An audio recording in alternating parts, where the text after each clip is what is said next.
Jai Girivardhari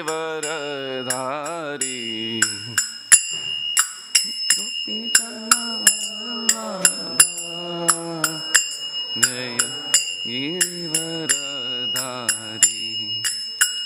Jai Yashodanandan Jai Vraj Janaranjan Jai Yashoda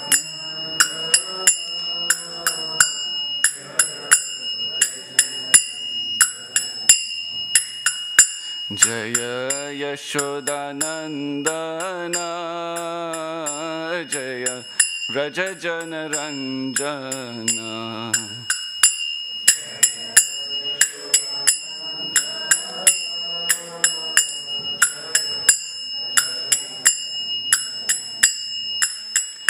Jai Yamuna तीरवनचारी Jai Kunj Bihari Yamuna तीरवनचारी Jai Kunj Bihari Jai Yamuna तीरवनचारी Jai Kunj Bihari Jai Yamuna तीरवनचारी Jai Kunj Bihari Jai Radha Madhav Jai Kunj Bihari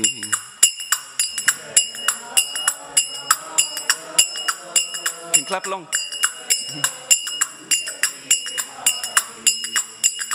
Jai Radha Madhav Jai Kunj Bihari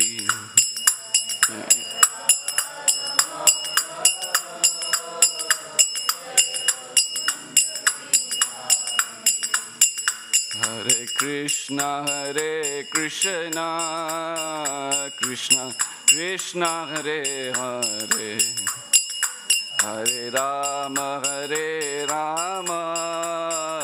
Ram Ram Hare Hare all together now Hare Krishna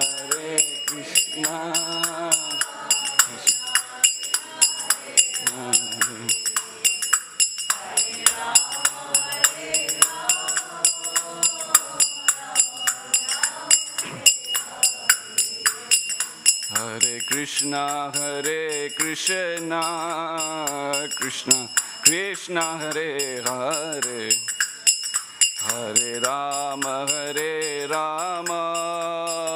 Rama Hare Hare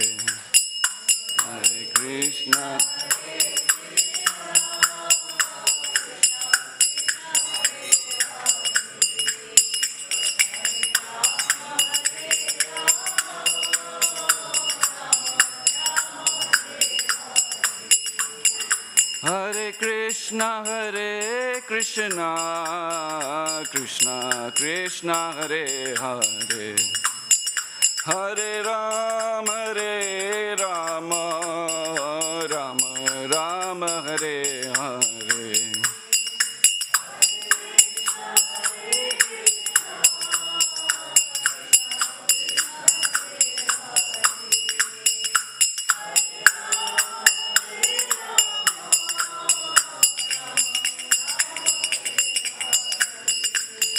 Hare Krishna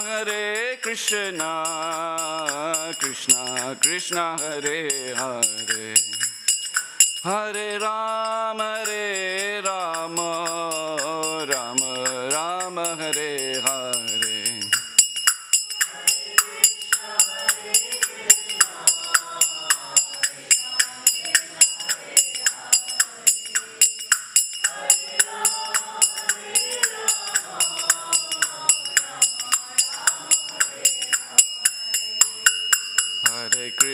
Hare Krishna Krishna Hare Hare Hare Rama Ram Hare Hare Hare Krishna Krishna Rama Hare Rama Rama Hare Hare Hare Krishna Krishna Krishna Hare Hare Hare Ram Ram Ram Hare Hare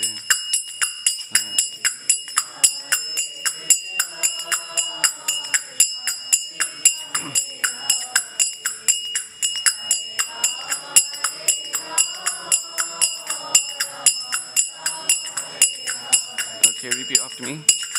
Om Namo Bhagavate Vasudevaya.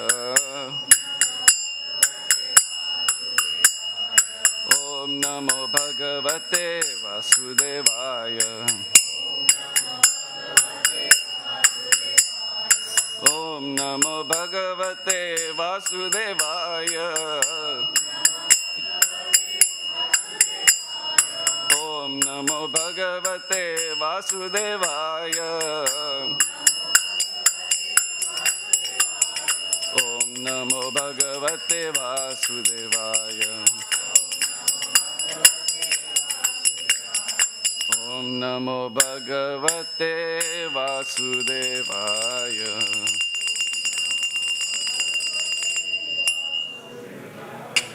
Shri Shri Radha Gokulananda ki jai, Shri Shri Sitaram Lakshman Hanuman ji ki jai, Shri Shri Gaur Nitai ki jai, Vrinda Devi Tulsi Maharani Devi ki jai, Srila Prabhupada ki jai, Bhagavad Gita ki jai. Okay.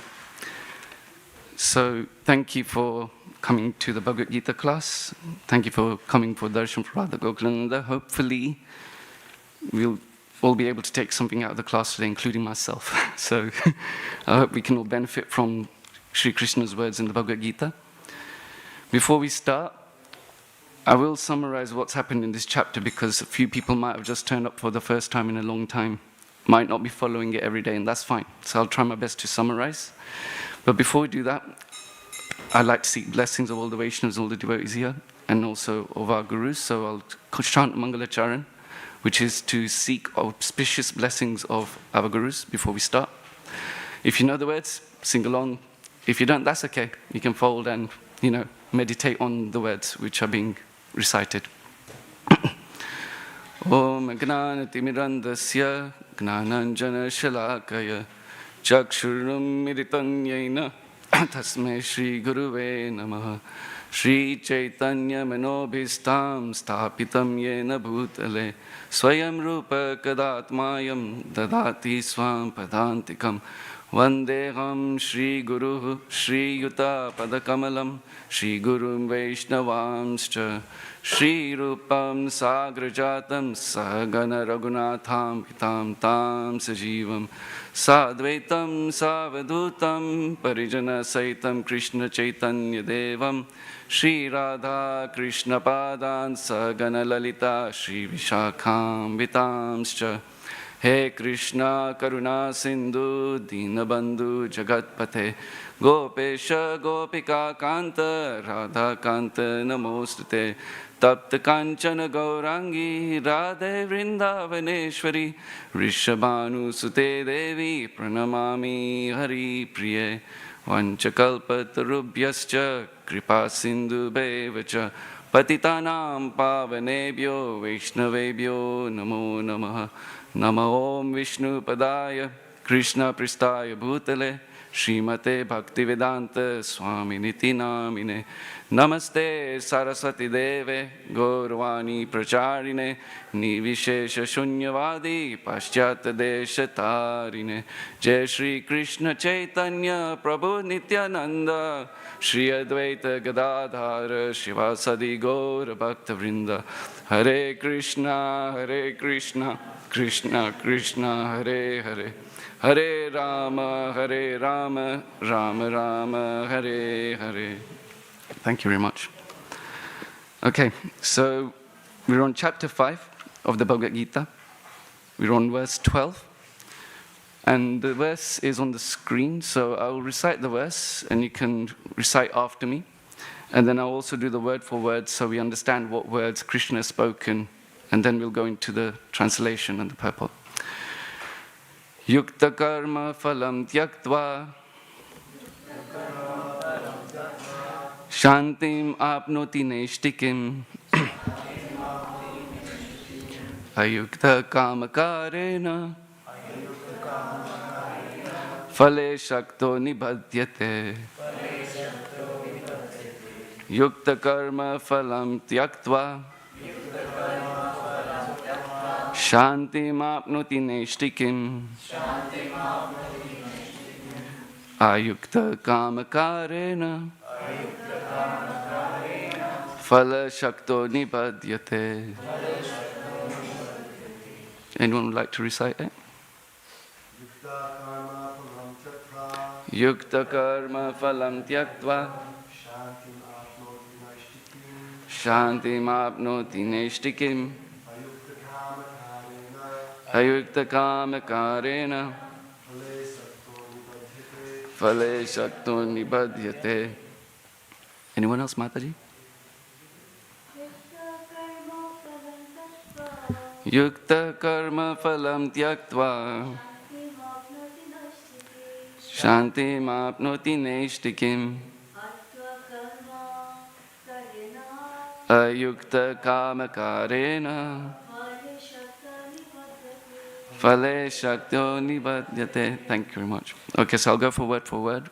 When I repeat the words, you can repeat after me as well. Yukta, one who is engaged in devotional service. Karma phalam, the results of all activities. Tyaktva, giving up. Shantim, perfect peace. Everyone seems to know that word. Apnoti, achieves. Neshtikim, unflinching. Ayukta, one who is not in Krishna consciousness. Kamakarena, for enjoying the results of work. Phale, in the result. Shakta, attached. Nibhadyate, becomes entangled. So the translation of this verse is, the steadily devoted soul attains unadulterated peace because he offers the result of all activities to me. Whereas a person who is not in union with the divine, who is greedy for the fruits of his labor, becomes entangled. So I'll repeat that again.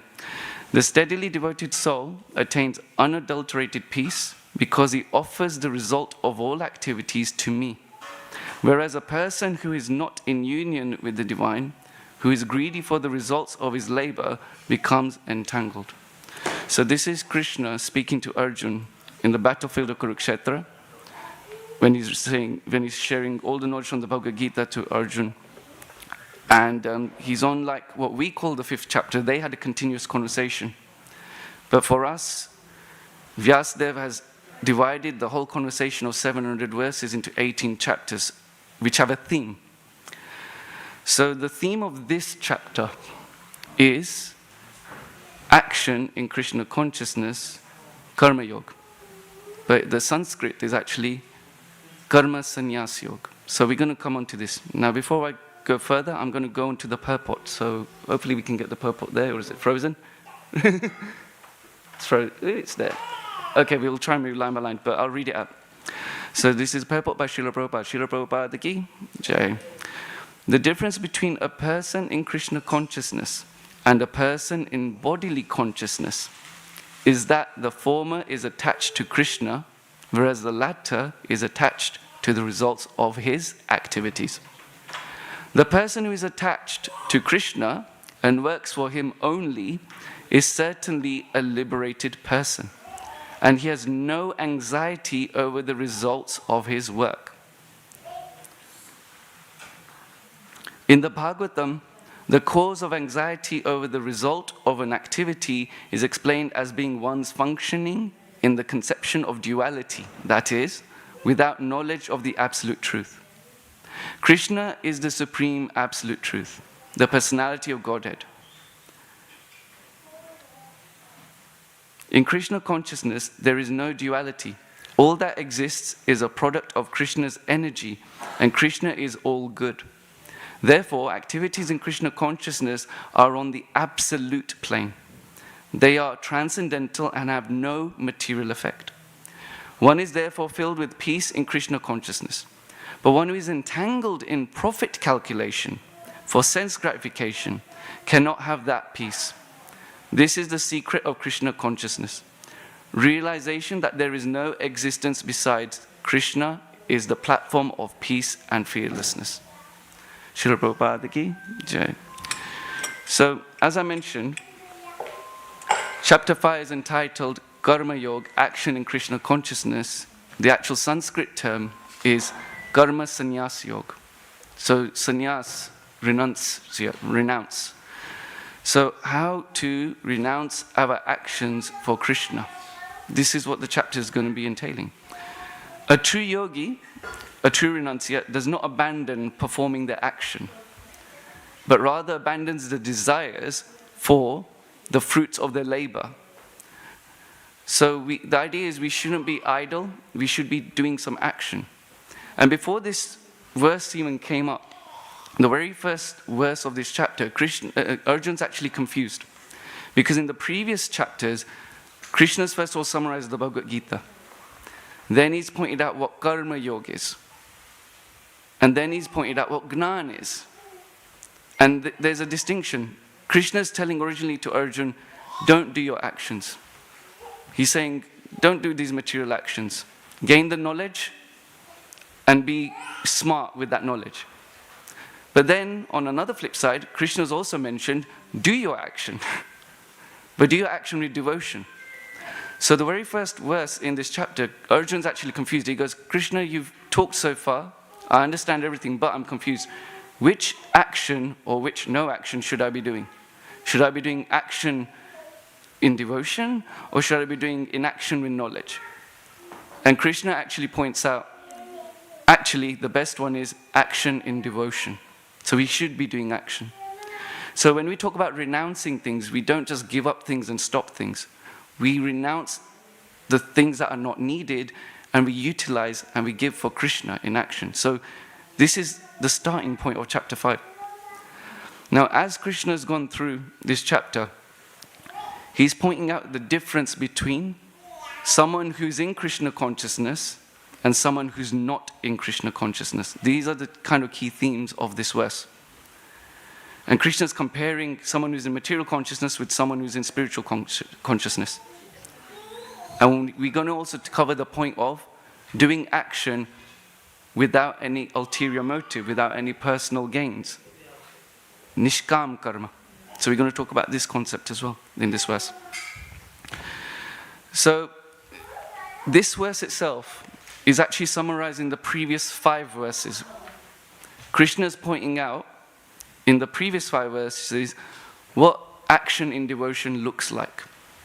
So I'm going to summarize those 5 verses quickly. So verse 7, one who works in devotion, who is the pure soul, who controls his mind and senses, is dear to everyone, and everyone is dear to him. Such a person is never entangled in their work. Verse 8 and 9 combine. A person in the divine consciousness, although engaged in seeing, hearing, touching, smelling, eating, moving about, sleeping, and breathing, always knows within himself that he actually does nothing at all. Because while speaking, evacuating, receiving, or opening and closing his eyes, he only knows that only the material senses are engaged and the objects, and that he is aloof from them. That sounds a bit hard to, accept sometimes. But the point is, Krishna is mentioning every action a person's doing, if they're in divine consciousness, they're actually aloof to it. They're basically splitting themselves from their body and attaching themselves in from a soul perspective. They're seeing the body as a vehicle. It's like you driving a car, you don't recognize yourself as the car, you recognize yourself as the driver. But the car's moving, the tires are moving, the petrol is moving around your engine. You are not doing that. You as a driver are just driving. Same thing with our body. It's our soul that's driving the body. But we don't associate the secondary actions of the body as ourselves. So Krishna is pointing that out in verses 8 and 9. Verse 10. One who performs his duty without attachment, surrendering result onto the Supreme Lord, is unaffected by sinful action as a lotus leaf is untouched by water.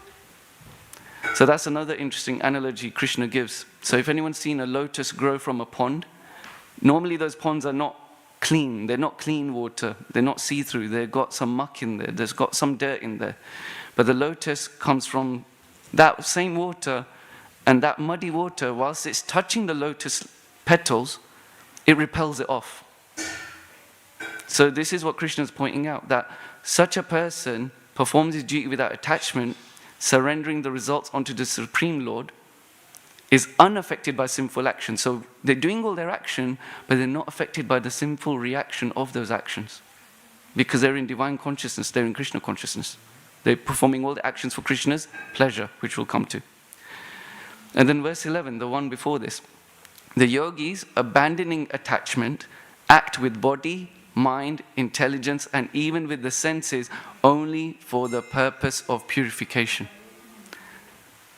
So the idea is they would, a yogi, and not just, a yogi doesn't mean someone who's living in the Himalayas. Anyone who's practicing devotional service is a yogi. We all are yogis in some form and way. So anyone who's performing devotional service, in short, with their mind, body, intelligence, and even with their senses, only for the purpose of purification. So the whole idea of devotional service is to purify us, and we're going to see that as we go along in this class. So in short, in this verse 12, Krishna is stressing to Arjuna, it's best to have detachment from your material gains, as this is action that is not binding. So it's better to be in detachment. So one who has material desires and attachment is going to be basically more greedy for more and more and more, and they're going to bind themselves to the material world. So Krishna is pointing out two things, and we're going to come to these two words, yuktaha and ayuktaha.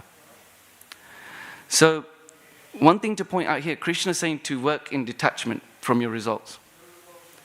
But we are human beings. Naturally, we are attached to something. So how do we make our material attachment into spiritual attachment? This is what Krishna is trying to tell us. Detach from the material, attach to something much more bigger, the bigger picture, the ultimate goal, that's spiritual attachment. So in this verse, Krishna points out the two types of people. Yukta, to engage in devotional service, that is the meaning. Yukta means to be engaged in devotional service. So Krishna speaks about one who is engaged in steadily serving the Lord, but with detachment. What is that detachment? Nishkam karma.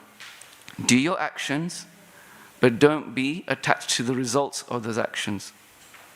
And don't do it for your personal gain, do it for Krishna's pleasure.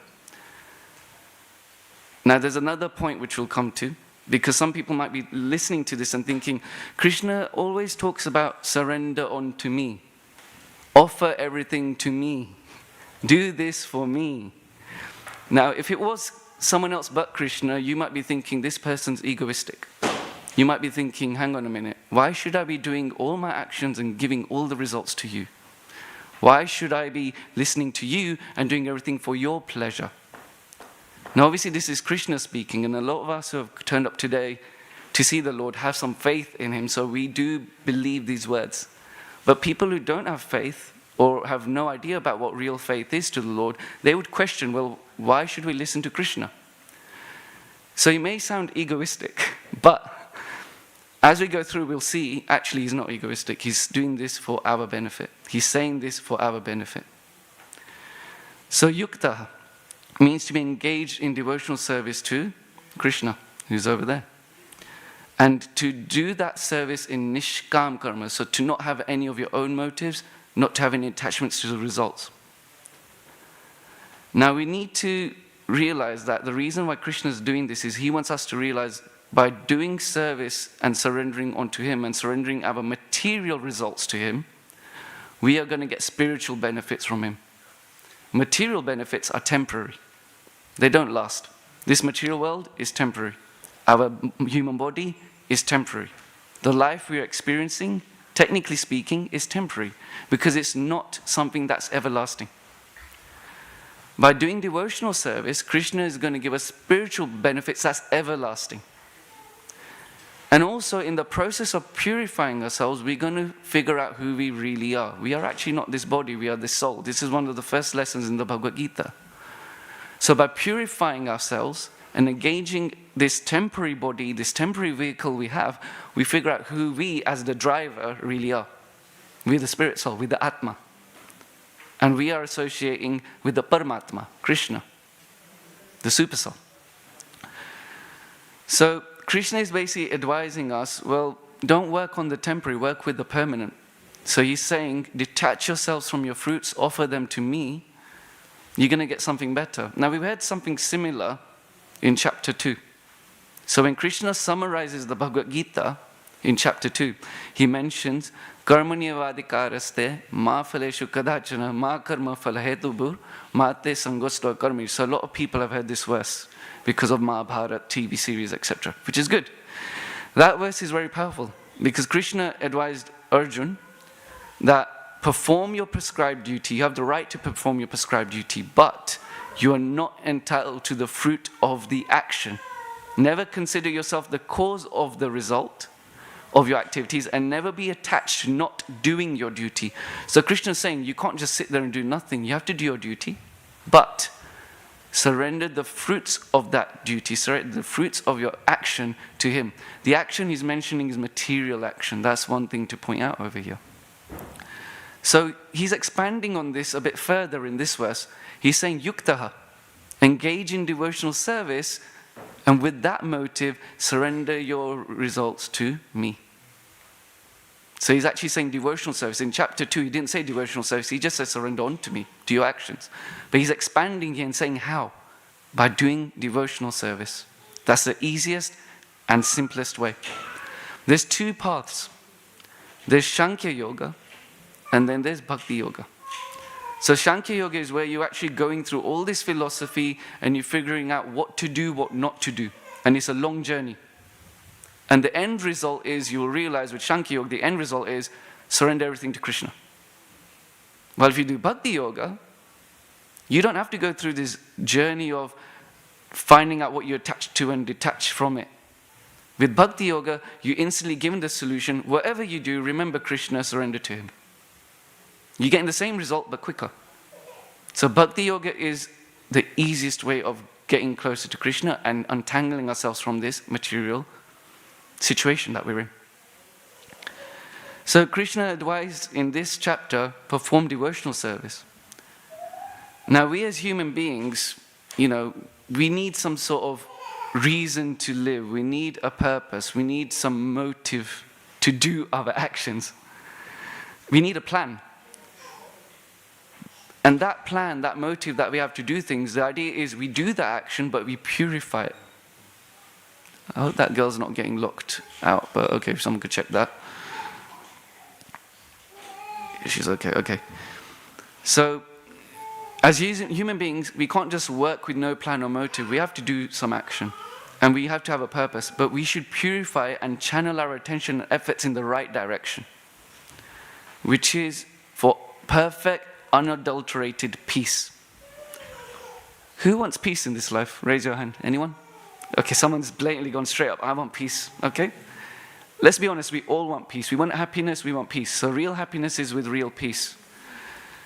In the material world, we're in this situation where we're just full of anxiety, which was mentioned in this verse, which was mentioned in the purport.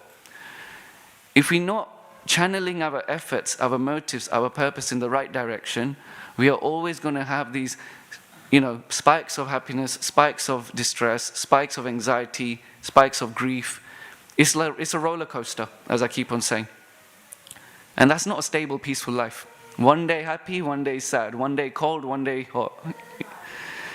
We want unadulterated peace. So Krishna is giving that solution to Arjuna in this verse. Yuktaha. He's saying, perform your duty offer your results to me, and you will receive shantim apnoti neshtikim. Unadulterated peace. That's what you will achieve if you engage in devotional service to Krishna. Now, as I mentioned, we're doing actions, but we're producing these fruits. And Krishna's saying, give up these fruits. Now, you're probably wondering, okay, so what happens to these fruits? If you're not doing devotional service, obviously you're going to receive these material fruits. It could be, a lot of money, a lot of wealth, beautiful family, house, etc., etc., etc. But if you're not in a divine conscious mode, if you're not in Krishna consciousness, things can also be misused. You might end up thinking that I'm all powerful. This is me. I am actually as powerful as God. I have everything. I don't need to believe in a higher cause and a higher reason. Look at Hiranyakashipu. He's over there getting killed off by Narasimhadev. Hiranyakashipu was in that situation. He was like, I've got everything in this world. I'm all powerful. I've asked for all these boons for material gains, and no one can do anything to me. But he forgot that he's actually not born of a spiritual body. He's not born with immortality. He tried to, con his way in getting blessings from Brahmadev to get immortality. And he tried all the different loopholes that no one can kill me in my house, no one can kill me outside my house, no one can kill me during day, no one can kill me during night, etc., etc.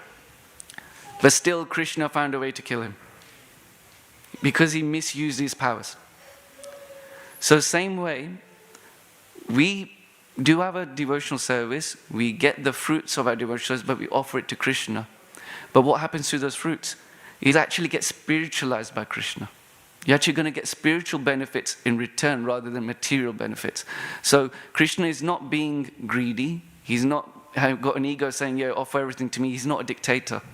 He's actually going to help us spiritualize and purify ourselves so we can actually find out who we truly are, our spiritual self, and go back to the spiritual world to be with him and serve him. So this is why Krishna is stressing the point. Do devotional service. Yukta. Now, it's tough to actually sometimes be without motive. Let's be honest. When we do something, we're like, yep, I'm offering this to Krishna, but within us, we still have this feeling of, Krishna, give me something in return. And we might ask for things which are material, and that's not wrong. Because over time, you'll purify yourself. You might gain that material thing, and then you will be under control of your senses. You'll be like, okay, Krishna, thank you for this, I'm grateful. That's the key point. If you're grateful for the gifts Krishna gives to you, and you use it in the right way, then you are in Krishna consciousness. But then there's a danger of if you don't do that. If you don't remember Krishna and not grateful for him, you could actually struggle after, you could actually fall down. So it's important to remember Krishna within all your abilities and be grateful for whatever he has given to you. Be graceful for the prasad you receive back, the blessings you receive back. Acknowledge that, without Krishna, I wouldn't have this. Thank you very much. By being Krishna consciousness in all of our activities, we are working with the right motive, and we are also purifying all our senses. And it's important that it's not just purifying senses, we're also purifying our mind. So if we think correctly, we'll be able to perform devotional service correctly and pray correctly as well.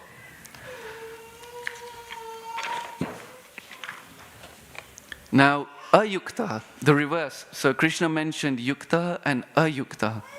So yukta means someone who is attached to the fruits of his actions for his sense of gratification.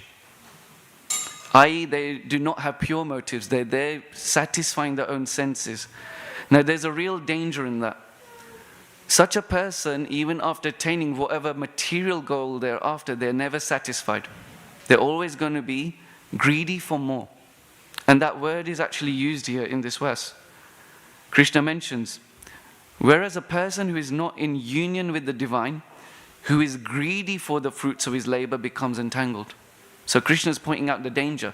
If you are going to be materially attached to everything you do, and you're not going to be in divine consciousness or in divine union with him and what he wants, and you are just satisfying your own senses, sense gratification, then you're in real danger of being bound to this material world and suffering, birth and life, birth and death, and then constant up and downs. You're not going to get real unadulterated peace.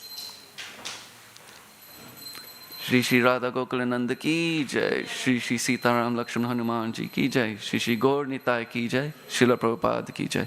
So Arati is at 7 o'clock, so we've got around 20 minutes or so. But please do stay around. So, Ayukta, one who is attached to the fruits of his actions. That's sense, and they're basically constantly hankering for sense gratification, and they're greedy for profit, fame, etc., etc. Now, when your motivation is sense gratification, then you're never going to be satisfied, as I mentioned.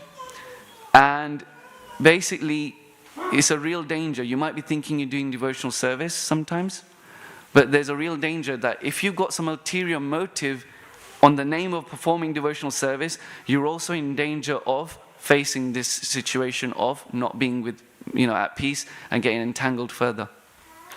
So, for example, you could be like performing devotional service in this spiritual institution, but if you're doing it with ulterior motive, you're never going to gain the full spiritual benefit of what you're doing. You'll get some sukriti, but not the full sukriti. So then you're going to end up still struggling.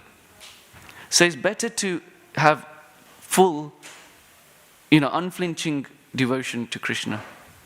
Be fully engaged in Krishna consciousness and do your duty. So, what is the safest way to perform action that is not binding? So Krishna is explaining it in this chapter, in this verse to Arjuna. We all have the ability to do some endeavor, but it's important to remember that we are not in control of the outcome. So this is the main point about, not being attached to the result. So do your endeavor, offer all your endeavors to Krishna, leave the result, the decision, the fruits to Him. Because He knows what's best for us and what's more conducive for us to spiritually progress and, importantly, reunite with Him for good. So it's important to not be, worried about what we do. Do your duty, do it, with Krishna in mind. You can't go wrong. Don't be in control of the result. And this is something which a lot of us might struggle in. We're always thinking, I did this, I did that. Why am I not receiving this? Why am I not, getting this result? You might not be entitled to it in this lifetime. Karma, We might have a balance that we need to get rid of. All the good pious activities, all the impious activities, we might not get fully what we so-called deserve in this life. But if we surrender everything to Krishna, that material account balance even disappears. That's a bigger result than, having these pious and impious material activities. Get the spiritual result. So this is why it's important to perform with Krishna consciousness rather than to not perform in Krishna consciousness. Otherwise you're going to be just attached to these fruits and get bogged down further in this material creation. So we must always remember that we're not in control of the result either. A miserly person is always greedy for controlling. They're always like, I want more money, I want this. They will never know when to give up and they will get entangled further. So remember, we are not doing this for our pleasure, we are doing this for Krishna's pleasure. What is actually the purpose of the soul? The purpose of the soul, our Atma, our original self, is actually to serve for Krishna's pleasure. And by serving for Krishna's pleasure, we attain peace. I'm going to give a very crude example here. I actually heard this from His Holiness Bhaktivedanta Manor in a class. He gives an example of a stray dog. Everyone knows what a stray dog is? A dog that doesn't have a home, that dog doesn't have a master, doesn't have an owner. They're running around the street causing a nuisance, especially in India. We see a lot of stray dogs there. Now a stray dog basically endeavors for survival. Chasing, for food here and there, for scraps. Goes on one street begging for food or looking for food. Might go on another street and, might get treated respectfully by someone who's, following an astrological remedy, feed a stray dog and then you'll get a happy life, so they receive that food. Then they might go on another road and get stoned because someone doesn't like stray dogs near the house. So this dog is running here and there for survival, eating, mating, defending, sleeping. There's a survival mode. It's not really a situation to, be proud of, right? You're getting abused, you're struggling, it's actually derogatory. There's no dignity in that situation. Now, Bhaktivedanta Manor gave this example to point out people in material consciousness are these stray dogs. So just like a stray dog, someone in material consciousness is always hankering for money, profit, food, sense gratification, survival, eating, mating, sleeping, defending. And they're always struggling. They're never going to get permanent peace. They've always got anxiety. Where is my next food going to come from? Where's my next bill going to be paid from? Where am I going to get my next profit from? That's anxiety. That's not peace. Krishna is pointing out how to achieve unadulterated peace. And that's by actually performing devotional service. So if you're not performing devotional service, we're going to be struggling like this stray dog in this material world. And it's a very crude example, but it's an example which you realize there's no dignity in that example. We want to live with dignity. So we should be working from our soul level and, giving our full effort to Krishna. So one is advised to attain lasting peace, shantim. So in this verse we had shantim apnoti neshtikim, unflinching, unadulterated peace. To achieve unadulterated peace, Krishna is basically advising us surrendering all of our existence to the Lord. And this way we will get everlasting peace and fearlessness. Someone who's fearless has no anxiety. So it's not just about getting peace, it's to have that fearlessness. And it's worth pointing out that anything hinging on material existence, material platform, is temporary. So if we're looking for happiness in temporary material things, it's not going to last. So think of the bigger picture. Think of the everlasting happiness, everlasting peace. That is by serving Krishna, by putting Krishna in the center of all of our activities and actions. So how can we submit our actions for Krishna's pleasure? We have to be practical about it. It's not just about doing a dandava in front of him and saying, okay, I surrender to you. How can we actually physically, mentally surrender to Krishna? All of our actions and our abilities. There's a nice verse in Srimad Bhagavatam, Canto 11, text 2, text 36. And it's a verse that's, apart from two words being changed, is very similar to what many might already be reciting at home because, their family members might be reciting this at the end of every, havan or prayer. The verse is, Kayana vacha manasendriyeva buddhyatmana vanushrita swabhavat karoti yat yat sakalam parasme narayanayati samarpayet tat. Some of you may have heard of it, instead of vanushrita, the word prakriti. And the ending, instead of narayanayati samarpayet tat, you might have heard it as narayanayati samarpayami. So this is a very famous verse which people recite at the end of all of their prayers. It's basically, the verse is saying, in accordance with one's particular nature, one has acquired in this conditioned life, whatever one does with body, words, mind, senses, intelligence, or purified consciousness, one should offer to the Supreme, thinking, this is for the pleasure of Lord Narayan. So it's basically summarizing everything. Our actions we do, our senses, our words, vachak, our mind, what we think, our intelligence. Offer everything to Krishna, or do it for his pleasure, and you can't go wrong. And this is the other main bit. Whatever one does, according to the nature they've acquired in this lifetime. We've all got different abilities. We've all got different natures. We've all got different skill sets. Not everyone can be a great cook. Not everyone can be a great footballer. Not everyone can be a great writer. But we've all got something that we're good at. Offer that to Krishna, that skill. If you're good at cleaning, fine. Offer that service to Krishna. If you're good at, for example, driving, offer that service to Krishna. If you're good at doing accounts, numbers, offer that service to Krishna in some form or way. Use those activities that you're able to do. Use those skill set that you're able to do for Krishna's pleasure. And that's you purifying your senses, your mind, your actions, your intentions as well. So Bhaktisiddhanta Saraswati Thakur mentioned something really important here as well. So Bhaktisiddhanta Saraswati Thakur, in case you don't know who he is, we've got Srila Prabhupada, who's our Param Guru, the founder of this movement. And then you got his guru, Bhaktivedanta Saraswati Thakur. He's got glasses on, the second picture up there. In regards to this verse I mentioned from the Bhagavatam, he mentions that one who engages all their sensory activities in the service of the Supreme Lord cannot be considered to be on the same level as a karmi working for his personal sense gratification. So the point is, even if you're doing an activity that looks like a material activity, if you're offering the results of that activity to Krishna, or if you're using that skill set for the pleasure of Krishna, you're not a karmi. You're working on the devotional platform. So he's actually pointing that out. Use your skill set for Krishna's pleasure. And that person, even if they look like they're in a conditioned life or a conditioned soul, they're actually no longer touched by the sinful results, the reactions from that resultant work, because they're purifying that work. Now, regarding working to your nature and your abilities, as I mentioned, if you've got skill sets, use it.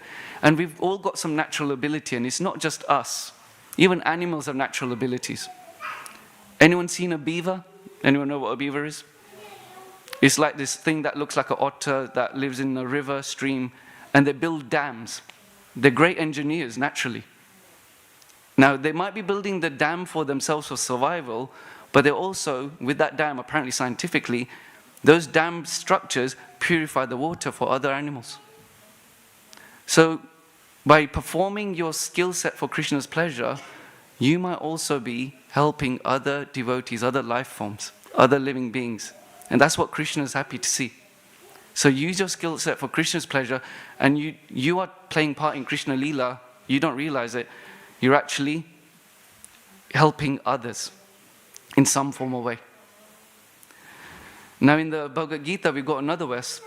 Yat karoshi yadasnashi, yat juhoshi dadasyat, yat tapasyasi kontya, tat kurushva madarpanam. So in chapter 9, which comes later, we're on chapter 5 today, Krishna is saying, O son of Kunti, all that you do, all that you eat, all that you offer and give away, and all the austerities that you perform should be done as an offering unto me. Now remember, Krishna is not being greedy here. He's not being egoistic, saying, you just give everything to me. He's helping you purify. Today is Ekadashi. Anyone fasting for Ekadashi today? Quite a few hands are going up. That's an austerity that we are performing. That same austerity is not just there to cleanse our mind, body, soul. That's also there. But offer that austerity to Krishna. He's going to help you purify 1 billion times more than what you do by yourself. So offer that austerity even. Krishna is saying, offer that on to me. So basically, one is told here to give up everything towards Krishna, but also we should point out here, we shouldn't be giving up everything immaturely. Because we have to perform our prescribed duty according to our nature. So someone might think, all right, to renounce karma yoga, in sannyas karma yoga, renounce things and do actions and renounce everything, that's wrong. The actual renunciation is doing your karma, doing your duty, but in accordance to your nature for Krishna's pleasure. So we should be utilizing our skill set for Krishna's pleasure. So we might hear this term, which we use a lot in this movement, yukta vairagya. Vairagya means to detach, to renounce. But yukta vairagya means to detach from the result, utilize it for Krishna's pleasure. You can't go wrong with that because he's helping us purify our actions and giving us spiritual benefits in return. Now, one thing to point out here is, if we're going to be on the material consciousness, ayukta, then we're binding ourselves to the temporary world and the temporary results. And that's just going to give anxieties and troubles, as I mentioned, not true peace. So, one thing to point out here, to get true peace, not only do we perform our actions, remember to gracefully accept what Krishna gives you in return. If we gracefully accept, if we're grateful from the heart what he gives, even if it doesn't look like the result that we want, but if we have full faith in him that he's helping us get purified, accept it gracefully. That's a very important point. Otherwise you will start struggling, you will start questioning things, you'll start doubting the process. And when you start doubting the process, then all these other, things spring up. So one must always remember to offer everything to Krishna for his pleasure, and he's putting a divine filter in your activities and giving you back the spiritual benefit. Now, one way of thinking of this example is you having food. Your body needs food. You feed the stomach. But one could argue if all your senses had a separate, sort of consciousness, the hand might argue, I picked that food, I cooked that food. Give it to me first. The feet might argue, I walked to the shop to get that food. Give me the food first. My mind might be thinking, I thought about that recipe, give that food to me first. But why do we feed the stomach first? Because none of these senses separately can digest things properly and give you the full nutrients. It has to go through the stomach, it has to get processed to the stomach, and then it feeds through your bloodstream and gives the energy to all the different senses, your mind, your hands, your feet. Same way, Krishna is that stomach, analogically. You have to feed Krishna that activities, those, that pleasure. And then you yourself, you could be the hands, the eyes, whatever, you are receiving that digested result. You are receiving that spiritualized, purified result. So this is why it's important to give to Krishna first. So he's not asking in a greedy way, or give everything to me. He's actually helping us purify and digest our results in a spiritual way. Okay, sorry, just going to go through notes. Now, if we do not offer things to Krishna, then we'll become greedy for sense gratification, because we think we are the doer, we are doing this. Now, Krishna points out that greed is one of those vices in this world that will get you stuck in this material world. So, in chapter 3, Krishna mentions Kama esha krodha esha raja guna samudbhava mahashano mahapapma vidhi enam iha vairinam.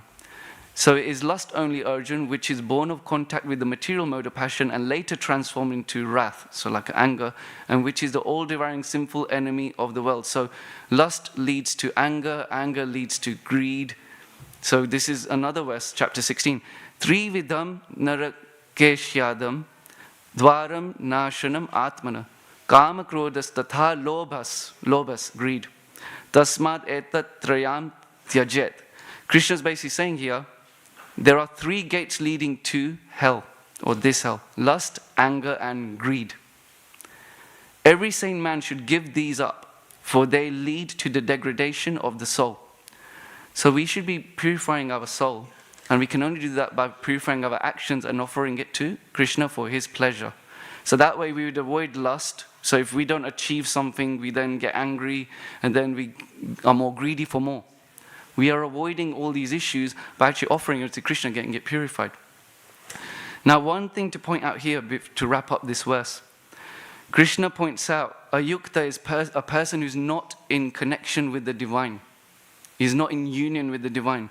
Now, when we talk about union with the divine, it's important to point out here that we are not talking from a Mayavadi concept. So Mayavadi concept is union with the divine means liberation, which is where you just merge with the Lord, and that's it.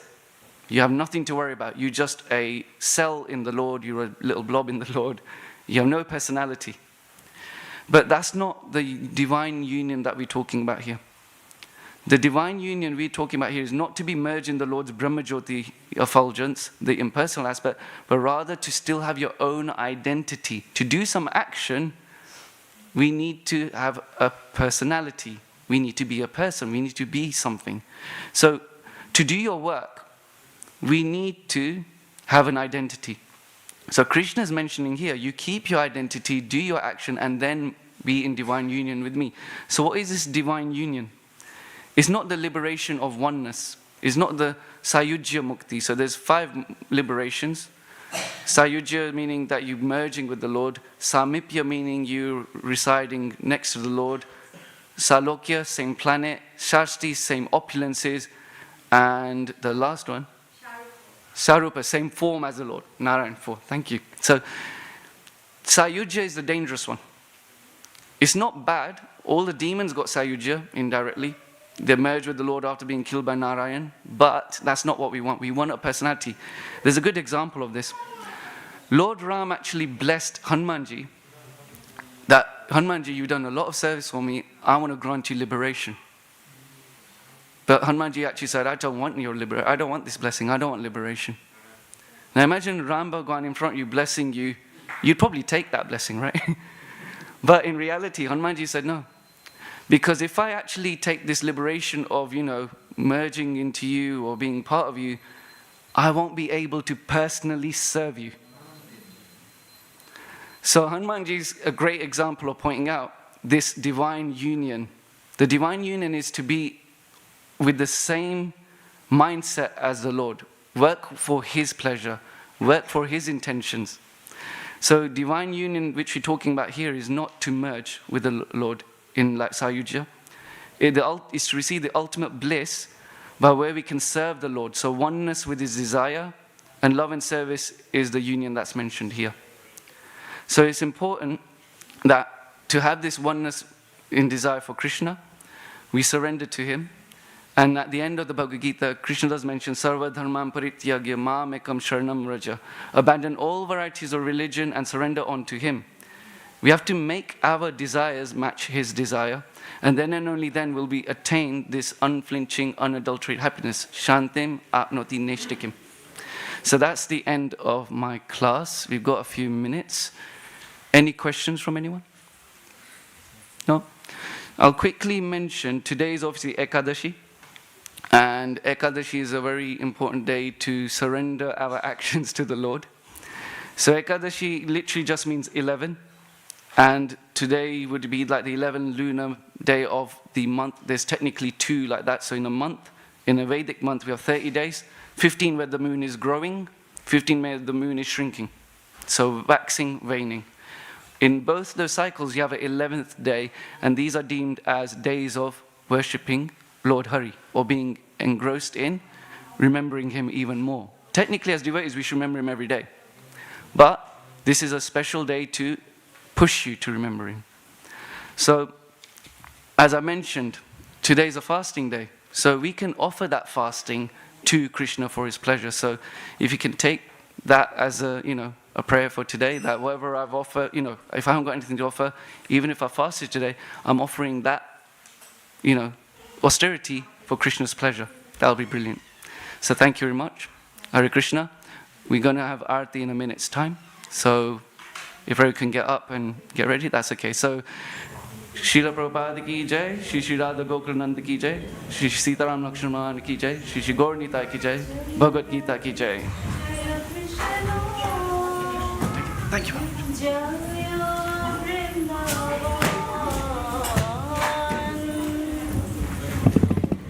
Jaya Radhe Jaya Krishna Jaya Vrindavan.